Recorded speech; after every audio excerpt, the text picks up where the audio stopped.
राष्ट्रीय राइफल्स के commander 3 sector विपुल त्यागी का कहना है, हमें कुछ समय से बांदीपोरा क्यारागाम इलाके में आतंकवादी गतिविधियों की खबर मिल रही थी। हम इस क्षेत्र पर लगातार निगरानी रख रहे थे। 16 और 17 जून की रात को हमें विशिष्ट खुफिया जानकारी मिली, जिसके आधार पर भारतीय सेना, जम्मू कश्मीर पुलिस और सीआरपीएफ ने एक संयुक्त अभियान चलाया। इस ऑपरेशन के दौरान हमारी घात लगाने वाली पार्टी को कुछ संदिग्ध गतिविधियां दिखाई दी। इस पर विश्वास करते हुए घात लगाने वाली पार्टी ने आतंकवादियों पर गोलीबारी की और इस मुठभेड़ में एक आतंकवादी उमर लोन मारा गया।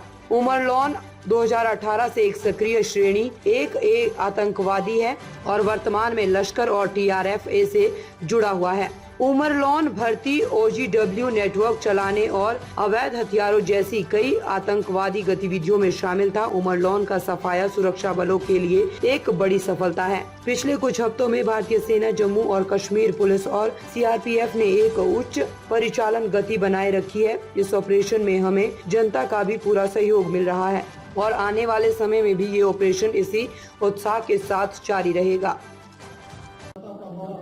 बांदीपुरा के आरागाम इलाके में हमें पिछले कुछ समय से टेररिस्ट की हरकत की खबरें मिल रही थीं।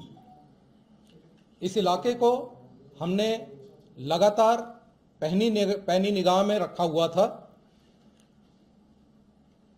रात 16-17 जून को हमें एक स्पेसिफिक इंटेलिजेंस मिली, जिसके बेस पर Indian army, Jammu Kashmir police और CRPF ने एक जॉइंट ऑपरेशन लॉन्च किया। इस ऑपरेशन के दौरान हमारी एक एम्बुश पार्टी को कुछ संदिग्ध हरकत दिखाई दी।